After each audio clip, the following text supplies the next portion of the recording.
नमस्कार, मैं हूं पंकज उपाध्याय। आज आपको अंतर्राष्ट्रीय ब्राह्मण की कोर टीम से मिलवाने आया। मैं करनाल में हूं।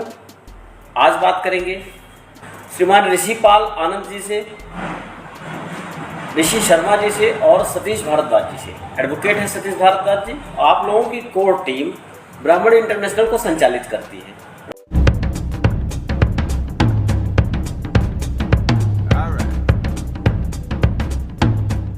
आप लोगों का एक साथ में स्वागत है हमारे कार्यक्रम में।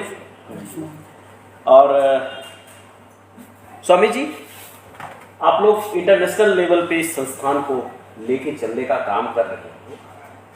देश में भी युवा स्वावलंबी नहीं है और तमाम ब्राह्मण संगठन युवाओं को स्वावलंबी बनाने की बात करते हैं, फिर भी तेली के बैल की तरह आंख बंद करके उसी परिधि में घूमते हुए वही युवा है। इसका क्या कारण मानते हैं? हमारा जो युवा है वो कठोर मेहनत करके, कठोर परिश्रम करके भी 100% तक मार्क्स लाता है। 97 अभी यूक्रेन में जैसे एक छात्र की डेथ हुई है, उसमें वो 97% ले रहा था, लेकिन उसको यहाँ एडमिशन नहीं मिला और उसकी जगह जो 35 और 40 के बीच में जिसकी वो थी उसको एडमिशन मिला। और वो वहाँ चलो जिस तरह से वो चाहे बीमार होकर मरा, चाहे किस तरह से मरा, मतलब वो वहाँ इस तरह का उसके साथ ये हादसा हुआ। तो ऐसे हादसे नहीं होते अगर ये व्यवस्था, अगर ये लंगड़ी सामाजिक और राजनीतिक व्यवस्था हट जाए तो हमारा युवा कहीं भी कम नहीं है। दूसरी बात, हमारे अपने संस्कार हैं। वैसे तो ब्राह्मण ज़्यादातर संस्कारित हैं।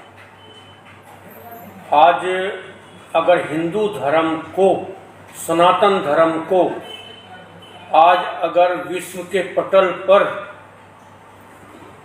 अग्रसित करना, उसका सम्मान दिलाना, ये कार्य करता तो वो केवल ब्राह्मण है। मैं सबसे पहले उपाध्याय जी आपका कर्ण की भूमि करनाल पर आने का हार्दिक स्वागत करता हूं। आपने अपना कीमती समय निकालकर हम लोगों के समक्ष आए हो। और इस जानकारी के लिए मैं आपको बता दूं, हमारे जिनकी वजह से आज हम यहाँ बैठे, हमारे गोलोक स्वामी आचार्य प्रभाकर मिश्र जी, जिन्होंने हमें इस मार्ग पर चलाया और उनके ही मार्ग को हम आगे पूरा कर रहे हैं। उन्होंने सबसे पहले देश विदेशों में इस संगठन की नींव रखी।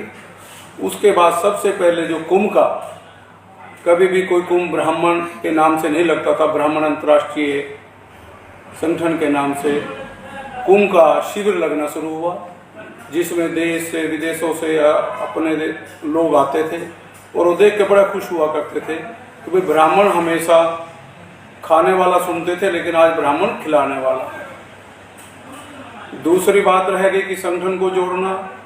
इसी करनाल के अंदर आचार्य जी के सानिध्य में, आचार्य जी के मार्गदर्शन पर हमने पूरे हरियाणा की यहाँ संस्थाओं को बुलाकर, जितनी भी यहाँ पे संस्थाएं थी करनाल की, उनको सबको बुलाकर एक पटल के नीचे सबके बैनर, सबके स्वागत द्वार लगाकर, जिसमें कि अमेरिका से, हॉलैंड से श्यामनारायण शुक्ला जी आए थे।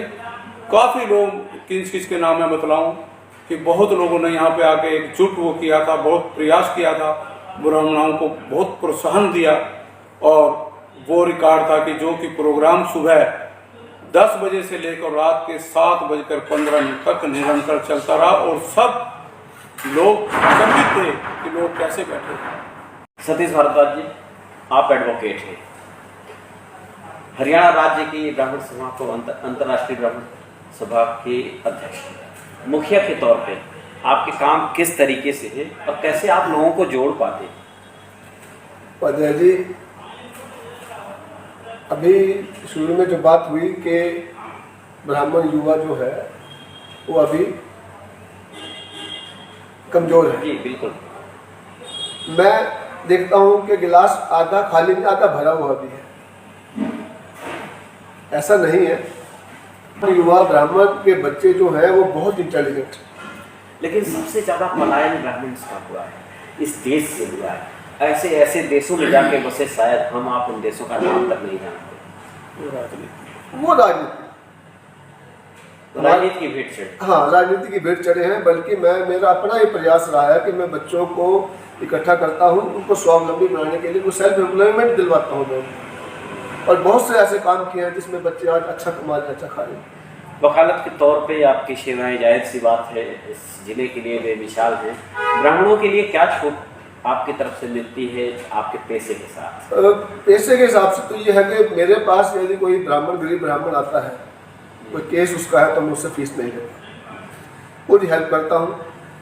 कोई किसी तरह का भी उससे चार्ज नहीं हम लेते। कुछ पैसे घर से लगाने पड़े तो हम लगाते हैं उसके लिए। आपके जिले में ब्राह्मणों की तादाद कितनी होगी? तो 21% का मतलब हर गली में एक सभा मिल जाएगी आपको। मैं उनको उनसे अपील करता हूँ कि आप ये तो सोचते हैं कि भी हम ब्राह्मण हमारे साथ लगे, आप दे क्या रहे हो उनको? ये बड़ा सवाल है। आप क्या दे रहे हो उनको? वो क्यों आए आपके साथ, बताइए। उनके बारे में सोचें, उनके हक के बारे में सोचें, तो मेरे ख्याल में हमें संगठन की जरूरत नहीं पड़ेगी। खुद ब खुद संगठन बढ़ जाएगा, खुद ब खुद एक स्तर पर इकट्ठे होंगे और मिलकर वो काम करेंगे जो कि किसी सोचा भी नहीं हो। आपने तो बहुत बढ़िया बात कह दी भारद्वाज जी कि ब्राह्मणों के लिए राजनीति करें, ब्राह्मणों के ऊपर राजनीति ना करें। यस, बिल्कुल। ब्राह्मणों पे राजनीति न करें, ब्राह्मणों के लिए राजनीति करें, तभी हम ब्राह्मणों को आगे ले तभी आगे ले जा सकते हैं, तभी कोई हमारे साथ आएगा। यही उच्च विचार जो है ना ब्राह्मणों में के अंदर मिलेगा। बहुत अच्छी बात है। एक पूरी तरह से अपने व्यक्तिगत तौर से हम लोगों के संगठन पे हम लोगों ने चर्चा किया। दर्शकों को शायद कुछ दिशा मिलेगी, वो समझ पाए कि हमारा संगठन किस लिए बना है, हम लोग किस दिशा में प्रयत्नशील हैं। आप लोगों ने हिस्सा लिया चर्चा में, ये बहुत बहुत धन्यवाद। संगठन सभी ब्राह्मण अंतर्राष्ट्रीय संगठन सभी ब्राह्मणों का है, न कि किसी व्यक्ति विशेष का। इसलिए आप सभी का हार्दिक स्वागत है। धन्यवाद।